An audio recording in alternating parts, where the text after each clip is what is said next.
진짜 대한민국 중앙선거대책위원회 가짜뉴스 대응단입니다. 5월 7일 수요일 연휴간 민주파출소 제보 및 주요 대응 현황 브리핑하겠습니다. 먼저 이재명 후보 선거법 파기 항소심 첫 공판기일이 6월 18일로 연기된 점에 대해서 국민 여러분들께 감사 인사드리겠습니다. 특정한 국민을 정치적으로, 경제적으로 또는 사회적인 이유로 선거권과 피선거권을 행사할 수 없도록 해서는 안 된다라는 헌법 정신을 반영한 결과라고 봅니다. 먼저 5월 1일부터 6일 사이에 5,516명이 방문했고 1,938건의 제보가 접수됐습니다.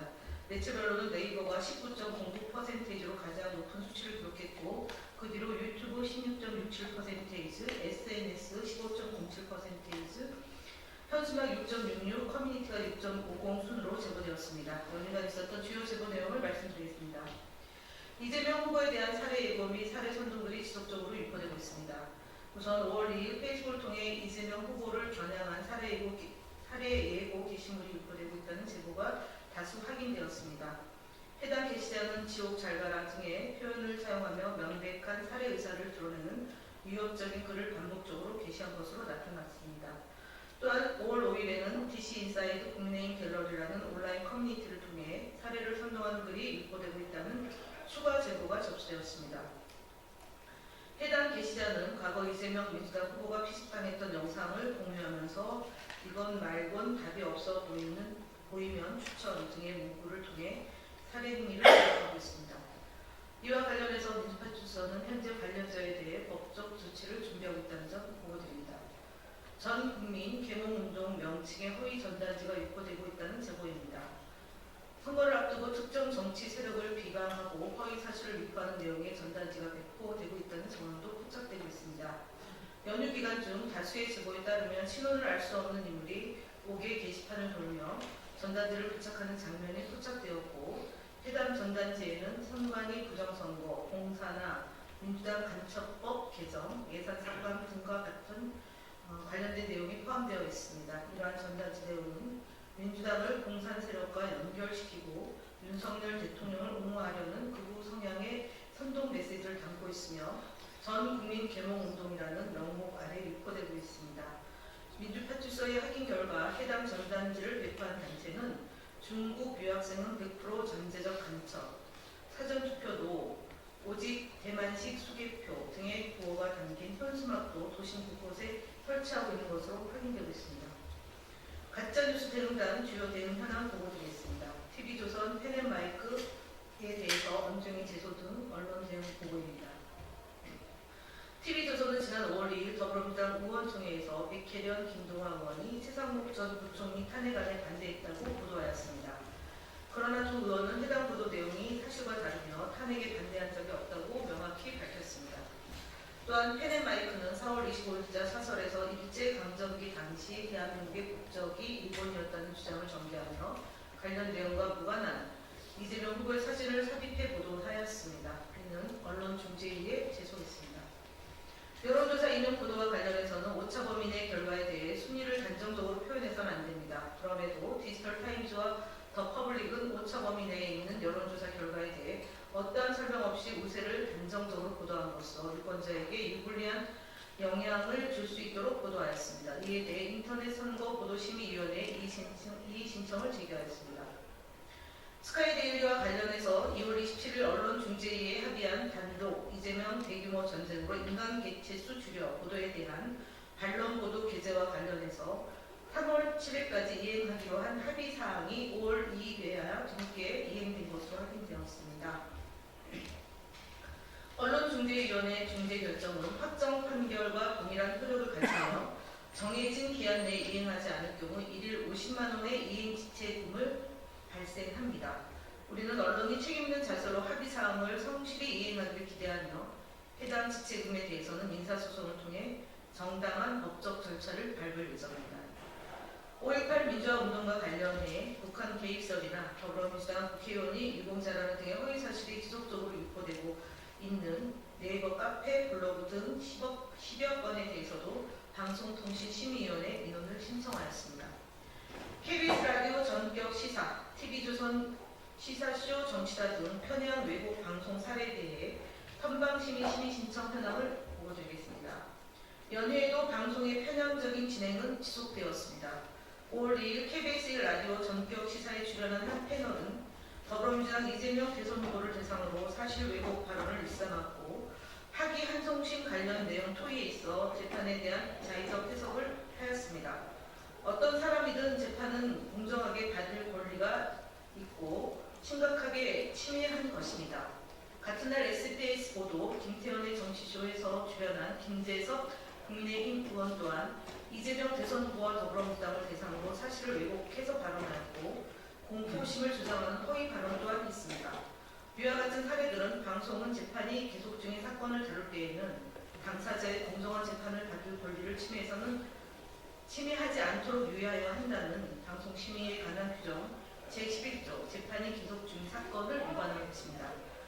5월 1일 YTN의 뉴스스타의 스타트에 출연한 패널 또한 같은 규정을 위반하여 3개 사례 모두 선방심의에 심의 접수하였습니다.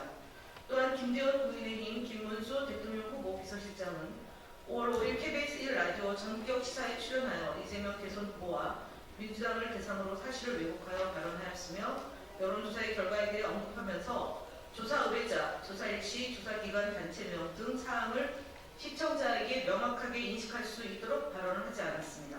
이는 선거방송심의에 관한 특별규정 제18조 여론조사의 보도 제2항을 위반한 사항으로 선방심의 심의 요청을 접수했습니다.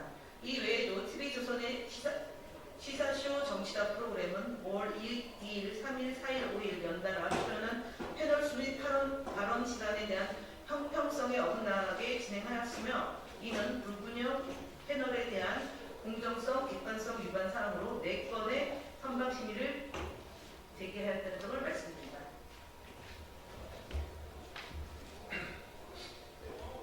네, 다음으로 이어서 보고드리겠습니다. 그라운드C, 이봉규TV 등 유튜브 채널에 대한 대응 보고입니다. 연휴기간 선거 관련 허위정보 유포 및 후보자 비방 콘텐츠에 대한 모니터링을 강화한 결과 다수의 보수 성향 유튜브 채널들의 선거법 위반 혐의가 발견되었습니다. 특히 그라운드C 채널은 이재명 후보를 베네수엘라식 독재와 연결짓는 내용을, 이봉규TV는 특정 후보가 돈 세탁과 불법 자금 수수 행위를 한다는 근거 없는 주장을 포함한 콘텐츠를 게시하였습니다. 또한 전환길 뉴스 채널은 성소수자 할당제 관련 허위 정보를 유포하고 강신업TV는 존재하지 않는 BBC 방송에 총평을 인용해 허위 사실을 공표한 것으로 확인되어 구글에 신고 조치하였습니다. 또한 최근 SK텔레콤 유심 해킹 사태와 이재명 후보를 악의적으로 연결시키는 허위 조작 정보가 다수의 유튜브 채널을 통해 확산되고 있습니다.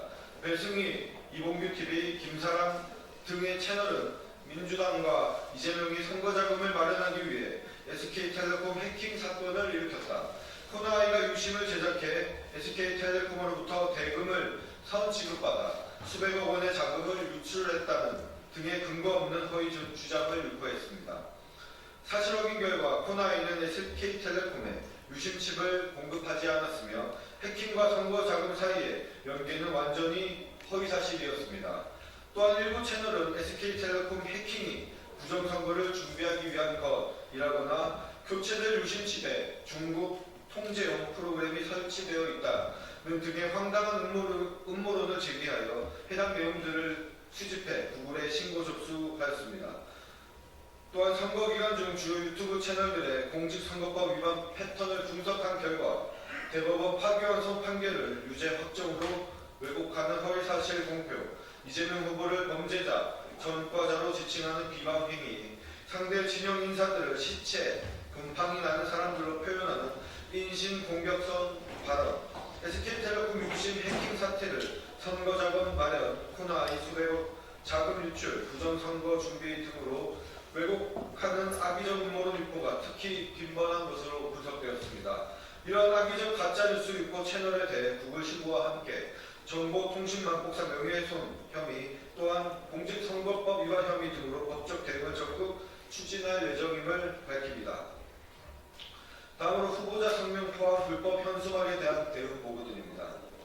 서울 송파병 지역에서 대법 유죄 취지 판교한 송 이재명 후보님 사퇴하십시오 라는 내용의 현수막이 개첩되어 있다는 신고가 민주파출소에 다수 접수되었습니다.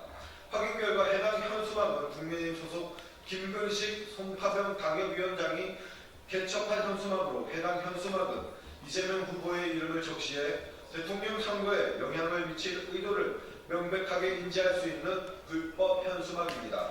우리 위원회는 해당 현수막을 공직선거법 제90조 제1항 위반 혐의로 즉시 중앙선거관리위원회에 이를 신고하였으며 해당 현수막들이 철거될 수 있도록 조치를 취하고 있습니다.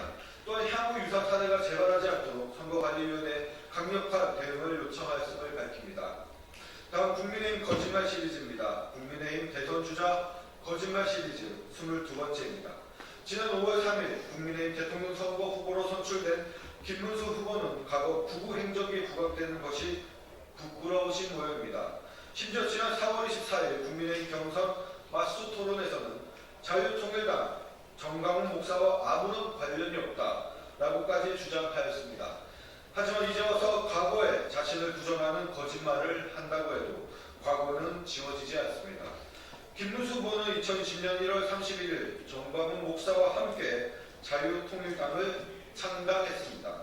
심지어 김문수 후보는 그날 백번 김구 기념관에서 열린 창당대회에서 당대표로 추대되기까지 하였습니다. 같은 해 3월에는 사전 선거운동을 한 혐의로 구속된 정광훈 목사의 석방을 요구하며 울먹이고 눈물까지 흘리기도 하였습니다. 이 자리에서 김문수 후보는 정광훈 목사가 계셨더라면 우리는 아프지 않았을 것. 주사파 모두 체포하고 정 목사 석방을 하느님께 기도하자는 구구적 발언을 쏟아내기도 하였습니다. 과거 행적뿐만 아닙니다. 최근 2025년 6월 14일 6월 14일 대정부 질문에서 김문수 당시 고용노동부 장관은 정광훈 목사에 대해 우리 대한민국의 목사, 대한민국 자유민주주의를 수호하기 위한 목사라고 언급하였습니다. 자유통일당 대표까지 지냈고 정 목사를 위해 눈물까지 흘렸음에도 김문수 후보는 이제 와서 자유통일당 정광훈 목사와 아무런 관계가 없다고 뻔뻔스러운 거짓말을 하고 있습니다. 이러한 행적에 김문수 후보가 대선 후보로 선출되는 상황이 그리고 또 단일화를 명분 삼아 그를 쫓아내겠다고 하는 그 모습이 국민의힘의 현재 민낯입니다. 다음 국민의힘 대선 주자 거짓말 시리즈 23번째입니다. 김문수 후보는 지난 5월 5일 자신의 페이스북 SNS를 통해 세계 1위 e스포츠 선수 페이커가 촬영했던 스튜디오에서 선거운동에 사용할 공식 프로필을 촬영했다며 페이커의 공식 세레머니 포즈인 쉿 포즈를 따라하는 사진과 내가 책임질게 끝나 라는 설명과 함께 본인의 사진과 페이커의 사진을 함께 업로드하였습니다. 페이커와 김문수 후보와 전혀 관계가 없음에도 김문수 후보와 페이커가 어떤 관련이 있는 것처럼 페이커의 발언과 포즈를 따라하고 그의 사진까지 업로드하며 오해를 살 만한 게시글을 의도적으로 올린 것입니다.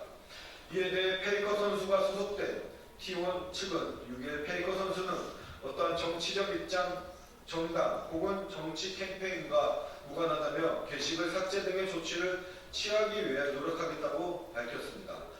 콜드플레이가 자신을 대통령으로 지지했다는 조작 영상을 올린 나경원 후보의 모습이 떠오릅니다. 이미 온라인상에서는 페이커 선수가 선거 유세에 사용되는 걸 원치 않는다, 엄한 사람 이용하지 말라, 불쾌하다는 등의 게시글이 이어지고 있습니다. 국민의힘의 해외 투픽감 국제 망신 사례는 시리즈로 제작해도 될 정도입니다. 이상입니다.